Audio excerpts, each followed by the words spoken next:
Welcome to the Lost Signals Reviews, the American Film Institute's Top 100, where we critique the supposed 100 greatest American movies of all time. Join us as we decide if they're worthy of the Mott's Top 100. Or Mott's. Hello everyone, and welcome to the Lost Signals Reviews, the AFI. Today, we are doing number 40, The Sound of Music, which is also our 50th episode of the AFI. We are halfway done. Yep, halfway there. So, I'm Jonathan Ian Manser. Get thee to a nunnery, Scott Thurla. Bless my homeland forever. And get thee to a Nazarene, Stephen Hermosi. Oh, hello. And Scott, do you have a funny logline? Yes, gentlemen, may I introduce to you Manic Pixie Dream Girls Only Kids Club Band. Well, I'm going to the pot, and you stole my joke from the pot. All right, so this is a classic romance tale. Man meets nun, falls in love with nun. Nun comes to caretake for the man's children, Classic 7 tale. children. There's a baroness who is the romantic rival, but true love conquers all with a lot of songs and And a dash of and Nazis. then they get married, and then Nazis show up. Bam, Nazis, right after the honeymoon. Welcome back. No one suspects the Spanish Inquisition, of course. Yes. And you know what? I must say, I was not looking forward to reviewing this film, and I'm not a huge fan of musicals, Same. but this was actually a fairly decent film, and I Also enjoyed quite a bit of it. It's well paced, the romance is very believable, and there's a third act twist of Nazis, which I don't think was played out by this point. Came out in 1965. So Yes. So, I must say, the more I find out about this Hitler character, the more I don't care for him. No, I don't care for him, sir. All right. But Yeah, he's not great. No, I agree. I think that and I'm glad that you mentioned it, the pacing of this movie was actually really impressive. Mhm. It is a long movie, not quite as long as The Irishman, which we have recently. Which we also technically reviewed on the same day. reviewed. So But it is a damn long movie, but it doesn't feel long. And I thought that was pretty impressive, because I feel like a lot of the longer movies we've been reviewing lately, we've been saying this movie felt pretty long. So it was kind of refreshing, especially for a film that came out in, I don't know when this came out, 65. 60s, that came out, that long ago, that it really kept pace. And that's, granted, we have less interest in longer movies these days, I think, in general. But it's a good flick. I really like the character development in it. The kids, while almost most of them interchangeable, other than maybe Lysol, the oldest, were still like a decent part of the movie. And for a film with so many children, I'm surprised that you said that you thought it was pretty decent. well, because they're so interchangeable, so like only the oldest daughter like basically has any characterization or like some characterization and has somewhat of an arc. I disagree. I think that they actually at least gave a spotlight to Sure, every they single each had a one of little the moment kids, for yeah. sure, but at least I'm saying she had the most to do, like the most within her character. Actually, the youngest daughter also had a lot That's to do. true. That's true. The youngest daughter did get a lot of the spotlight as well. Yeah, she got the Shirley Temple spotlight. I get it. But Obviously, the stars of this are Julie Andrews and Christopher Plummer as the two main characters. And I thought that, like you said, they had a lot of chemistry, and they had really good development and good paced development as well, both of them. It was actually a very believable romantic arc. Yeah, And- and that conflicts within them, which we'll get to in character. Yeah. But that feeds into the plot for sure. I would like to say I don't think this is getting too much into character or supporting character or whatever, but the Baroness, while she was kind of a dick, wasn't the ultimate dick that she really. She wasn't could like have been. mustache twirling, like gold digging. I've essentially. never seen this movie all the way through. I mean, I obviously know a bunch of the songs and stuff like that, but I was really expecting her to like give them up to the Nazis at some point, like just because she was that jilted lover or character. betrayed them somehow. And I like that when they were done, she was like, basically, good luck. Like we weren't really going to work out anyway, and she just kind of goes on her own way. I mean, it's she's the initial antagonist in a way, right? But when the Nazis show up, I mean, no matter how much of a they're going to be the ultimate antagonist. Yeah, it's like you're kind of diminished. Got one upped by Nazis. Sure. So I mean, I agree. Like this is the first time I'd seen it all the way through as well, like from start to finish as a full story movie. And yes, while I do not have the greatest history or relationship to musicals and children in films and all that, I was somewhat pleasantly surprised. I was certainly prepared for a slog, and again, happily, it really wasn't that. And the pacing certainly added a lot to it. Like went a long way for me enjoying this film, and I think it was very nicely sort of I think maybe 4 acts, maybe not the original 3-act structure, but there were I think a lot of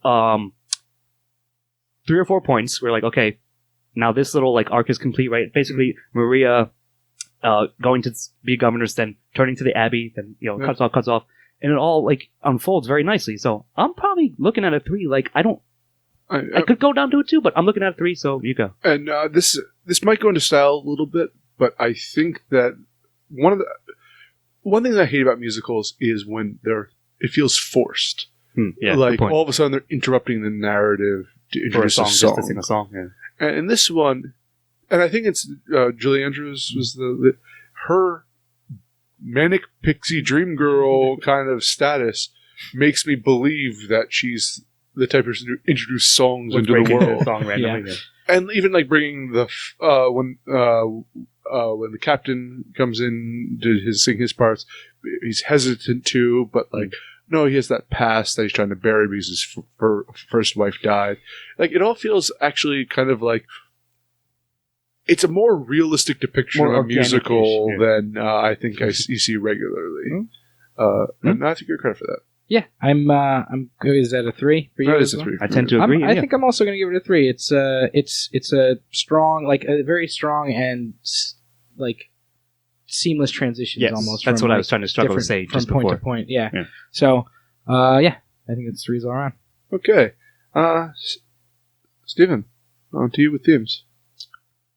So I feel like there are almost different themes in different parts of this movie. At the end when they're going against the Nazis, it's fascism. The what fascism does to joy and singing and dancing and things like that. Obviously they're trying to tamp it down while still saying that it's the same Austria it's always been, and you have that. And then if you go back further to, that's almost like the point from the beginning. I like the way that they talk about the nuns in the in the Abbey. Not necessarily my how I've known nuns in my history with them, but I like that the head, I forget what I think I've only known nuns Mother biblically. Abbess Jesus Mother Abbess says something she's chastising Julie Andrews' character Maria for singing in the Abbey, but through song at parts of it, and So you're saying religion's hypocritical, yeah.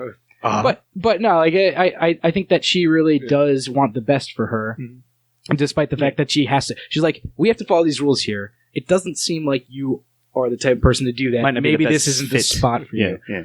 Get the out of the number. Yeah, exactly.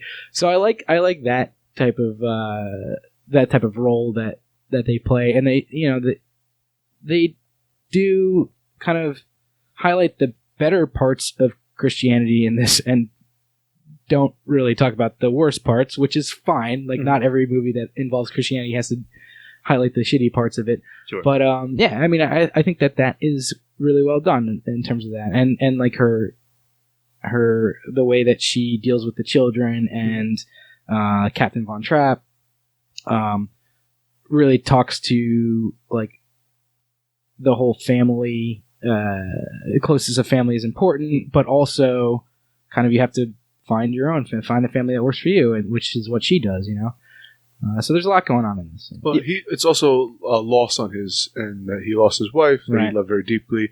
The children reminded him of that loss, and he found love again. And he was going for a woman for status, but fell in love Not with for a woman happiness. who brought joy to his life, and that triumph of love. I think it was like, it's a fairly optimistic film for one that has our main characters fleeing from the Nazis at the end. Yeah. No, I mean, like, yeah, I was gonna say, like, not jokingly, but like, love and music and happiness conquers evil and hardships, and like, I would say this may be a running theme throughout a number of things we've done recently, just kind of oddly or just happenstance. Like identity as well. Like Maria's she thinks she wants to be a nun, is in the process of becoming one. But really, as you said, the Reverend Mother is like, maybe you should get out and like figure yourself out a bit, and that leads her to meeting Captain Von Trapp, and that sort of her being there via sort of teaching and being a motherly figure even before they get married to the children. That returns him to sort of break him out of his grief that he was struggling with. So yeah, it's very uplifting tale for sure. But I think, I was expecting a lot of like overly saccharine things. Yeah. I don't even think that is the case. So it was. I'll give the movie credit that it's a bit reserved. It's not as over the top / in your face as it could be with that stuff. So Even perhaps the most saccharine moment when he leaves, when he breaks off the engagement, and they meet in like the kind of the moonlight on the bench, yeah. It was Even fairly that well. Yeah, it was was fairly well handled. I mean, they showed a lot of restraint and a lot of. That was nice, and like I don't know if it was supposed to even do this, but it kind of reminded me of the meeting of his daughter with the teenage kid, like right in the beginning of the movie, who turns out to be a Nazi, but you know, whatever. He reluctantly joins the Nazis, it seems, but I don't know if it was that reluctant. anyways, Did not see that coming. It was a parallel Did sci-fi. not see that coming. Yes, very well done. But I am giving themes a 1. I agree. Well, we've been watching Nazi films for. Like, by the way, Films with Nazis in them. Yeah, apparently. What's going on with all the Nazis? so I think we have to keep up that joke for all of these. Sure. But it actually, what's interesting is we watched Jojo Rabbit recently, and that idea of conquering a kind of that oppression and fascism with is the first thing they do upon freedom is dance in the street. Yeah. They kind of a very optimistic look at overcoming tragedy and hate. Mm-hmm. Yeah, for sure. I I have to agree. give it credit for that. I think we're all giving 1. All right, Scott, antagonist. Nazis, of course, they said. So, like, I mean, of course, I said jokingly, it's always going to be the case, especially in films, for the most part. So, but even so, like, really, that like they lead up to it. So it's established early on that it's the late 30s in Austria. So, of course, knowing history, you know what's coming. But it isn't that big of a. It only enters into like after the intermission of the film. Like I said, like maybe late Act 3, early Act 4. It like, probably kicks off Act 4. If I'm dividing into 4 acts in my mind, which I am. So of course that, but it's also like I said, figure out your identity. Maria's struggling with who she is. She also struggles at first to, Captain Von Trapp is very stern, like he's very strict, because that's how he's learned to deal with the loss of his wife and as applied to raising his children. So they're unhappy. He clearly is not that happy himself. So it's sort of like overcoming, if not your lot in life, like where you are at a certain time and place, and then you happen to meet a person who starts to bring that joy out of you, like to bring you happiness, sort of break you out of your shell, and collect, like together mutually, they discover their love for each other, and it makes them like more fulfilled people. Yeah. And the children as well are happy in that situation as well. So I think it's sort of both of those things, like, and then it takes a darker, a more tense, serious turn when Austria becomes, gets taken over, and the Himmler, not Himmler, but Zimmler, whatever, some German Nazi commander counting Herr names, Zeller comes in, and then becomes like, they use their music, they use the fact that they are a popular singing act to sort of distract and escape Austria. So yeah, I think it worked pretty well. Like when it's the first half of the movie is one of that antagonist forces, and the latter half is the second. And I think they work well within the narrative of both, and are woven quite deftly throughout. Well, the Baroness, Sure, I didn't even mention that. is the initial antagonist. Actually, the children are the initial antagonists to the Sure. Rangers, but Or even she quickly wins them over. the captain. But it's really the Baroness plays the foil, like a traditional true. romantic, Yeah. like kind of comedy type thing.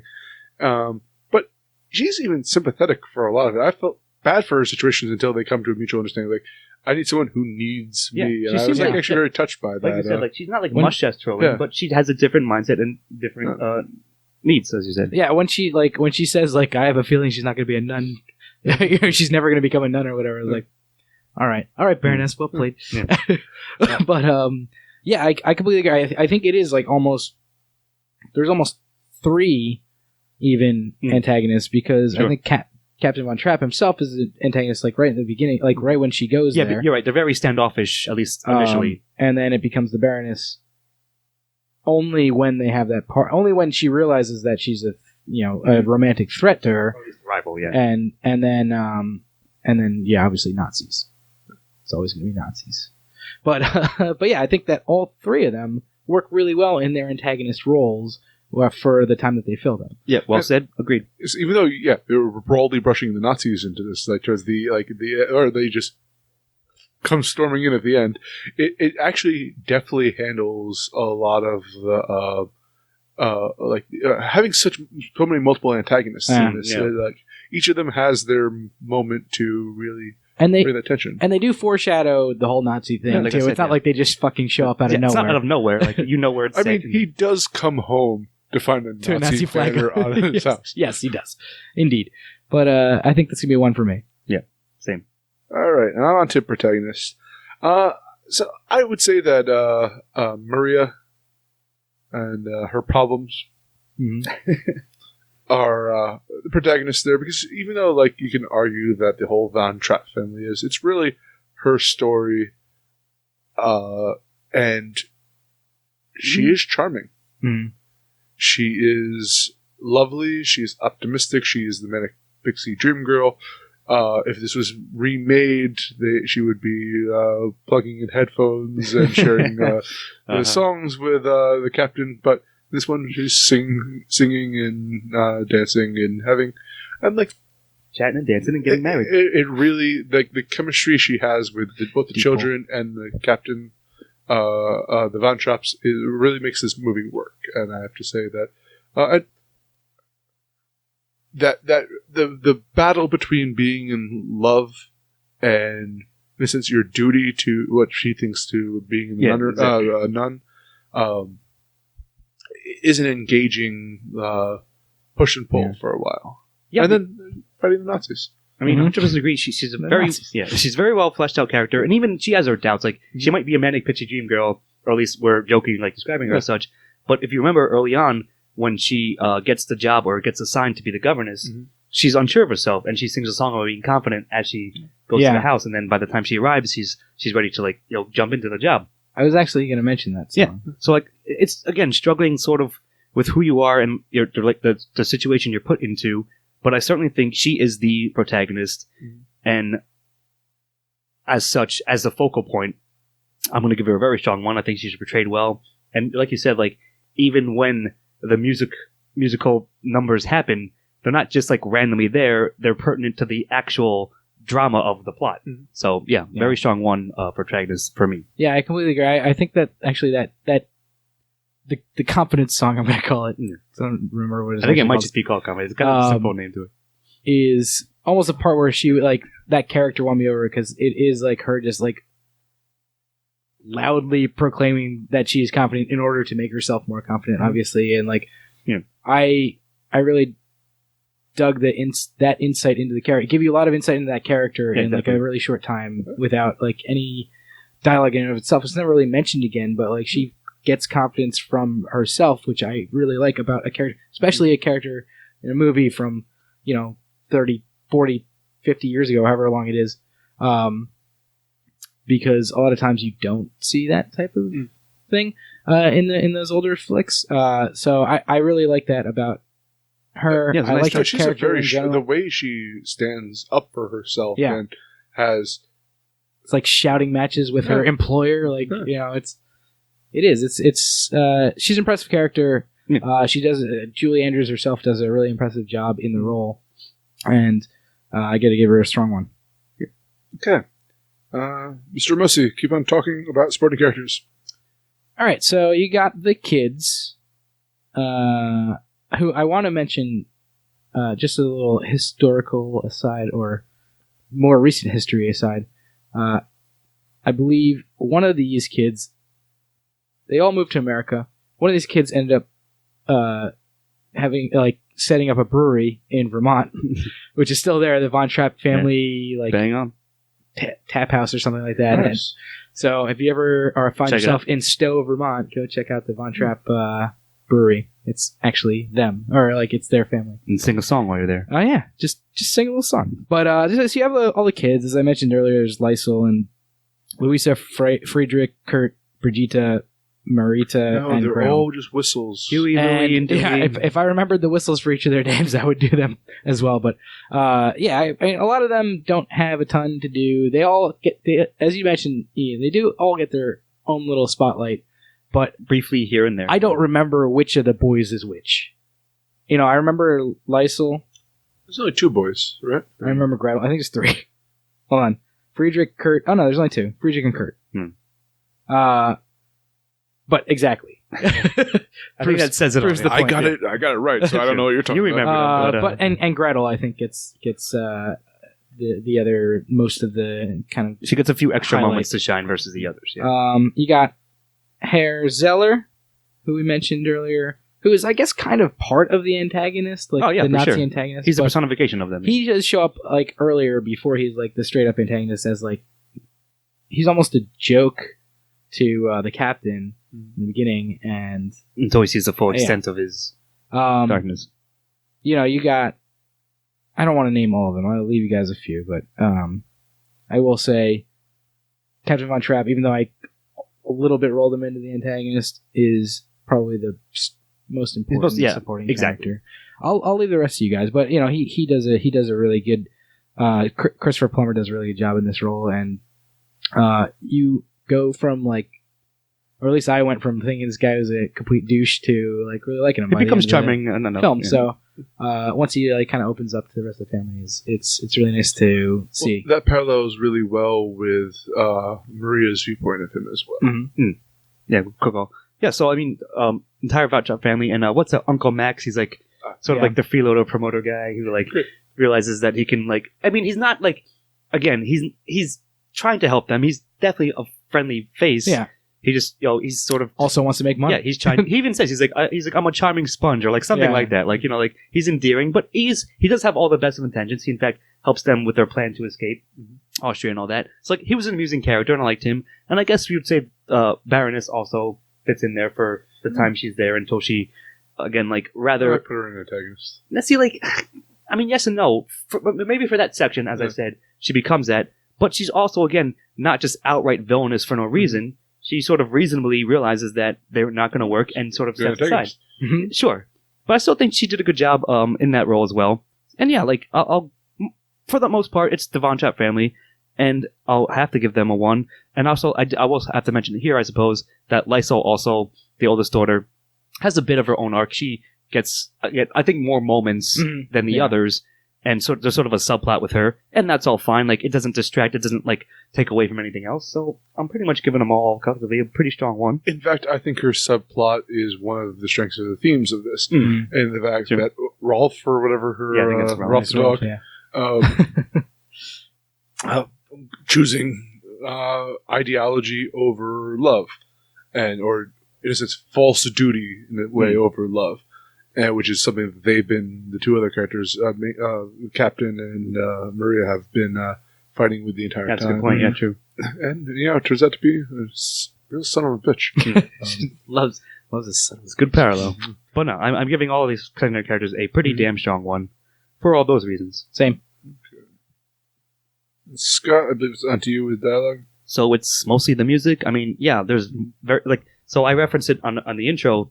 I did not know that Edelweiss was originally from this movie. I thought it's as a random side personal thing. They use a version of it in the opening to Man in the High Castle, which is where I know it from. Well, now knowing that, I'm like, oh, it kind of fits. It's pretty cool. But I mean, like, yeah, like, Raindrops on Roses. You probably know, like, almost many things. The Hills Are Alive, Sound of Music. And yeah, they're all good songs. And like we said, they fit the movie fits them organically into the plot when moments arise for it to happen. And even, like, the actual spoken dialogue, I think, is quite good, too. It wasn't, like, hokey or, again, too saccharine or, like, various other, perhaps negative descriptors that I would have, in my mind, was prepared for it to be. So in that sense, I have to give it a decent amount of credit there. And I think just all around, it was damn solid too. Yeah, and again, certainly memorable because these songs, at least some of them, are still known and beloved today. I have three things to say. Max, I loved his early dialogue, particularly when he's just being this snarky git. It was fantastic. Secondly, to the music, few of my favorite things is a great example of how they implemented music into this, because as dialogue too, because this is the initial bonding moment when the children join her in the thunderstorm, and then when she leaves, the kids singing amongst themselves, and it's showing how cemented their relationship is with them. Good point. So it's a great point, and I forget what. And then hold on. So the third thing is exactly like at the end when they're being chased by the Nazis and they're hiding out from him, and Gretel says, "Should we sing about our favorite things?" And she's like, "No, this is one time we should not sing about our favorite things." So, like, I don't know if that was the third thing you were thinking of. My third thing was the fact that I alluded to before, but when they're fighting over the kids, I think, and where she starts really winning him over, that it was completely believable and actually a pleasure to watch. That kind of strong confrontation between these two very different, or very similar people that had taken different paths. Yeah. Absolutely, yeah. When they get into that, I was actually going to say that when they get in that argument right after they all the kids fall out of the boat, when they first meet it's the first time that all of them are meeting the Baroness, right? And Maria's taking them for like Maria a nice takes rowing them up, trip. yeah, and they fall out of the boat, and he's like furious that she's been playing with them because they're not supposed to play; they're just supposed to march around or whatever. And they get German children do. And they get into a heated argument. I was like, wow! I was like, wow! Like I was surprised that they were took doing a pretty that. sharp turn. And but it's all her making very good points and him being kind of a dick. And then he realizes that he was a dick and apologizes for it later. Through music, they're sort of but like that's a scene where I was like, holy shit, the chemistry between them is super electric in this movie, and like that was one place where it really came through like really strongly. Although I must say the English accents for this Austrian family was mildly distracting, but I actually didn't even think about it, but sure. Yeah. All right. One's all around? Yeah. Okay. And, it's on to me with style. So we've talked about music a little bit, but the dialogue of music is great, but the music itself, though, is very memorable. The tunes... It's iconic stuff. Yeah, and the colors of... It's very play-like. It's very bright, except when the Nazis come in and darken everything, right? As they're wont to do. But overall, like it's like the Alps and all of that. It's a beautiful film, and it's beautiful in a way that it was beautiful back in like the '60s when they don't make. Feel like an old man here.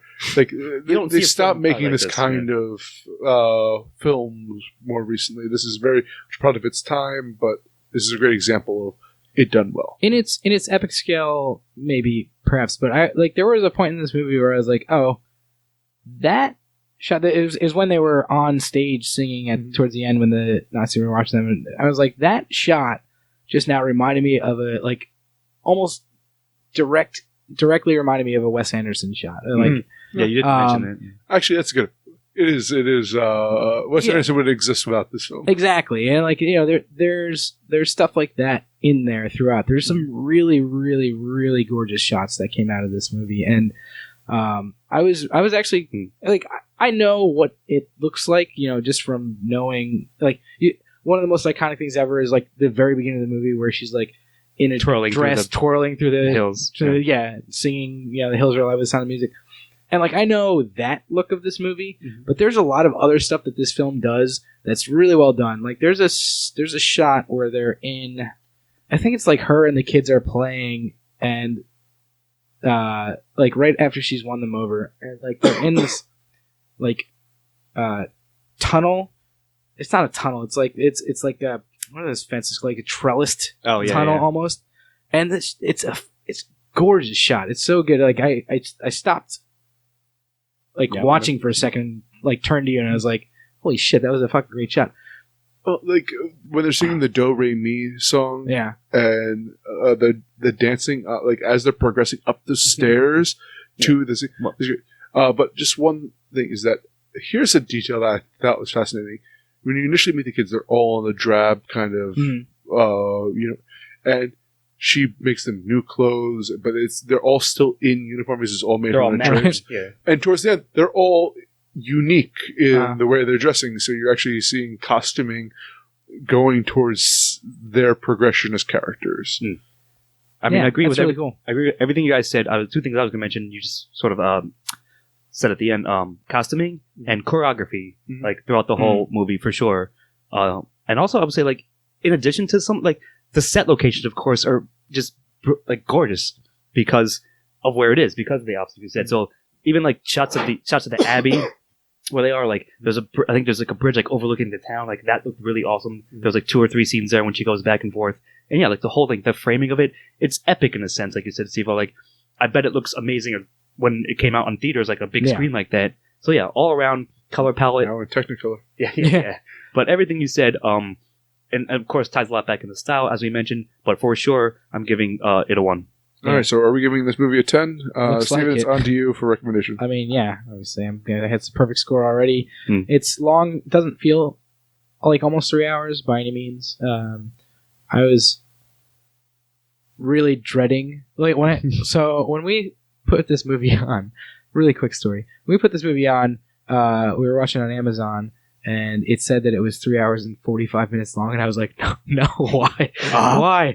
And turns out it's only 2 hours and 40 minutes, or whatever the heck it is. But it's special after it doesn't feel nearly that long. It's a good movie. It's a classic, as you all probably know by now if you're listening to this episode about the AFI Top 100.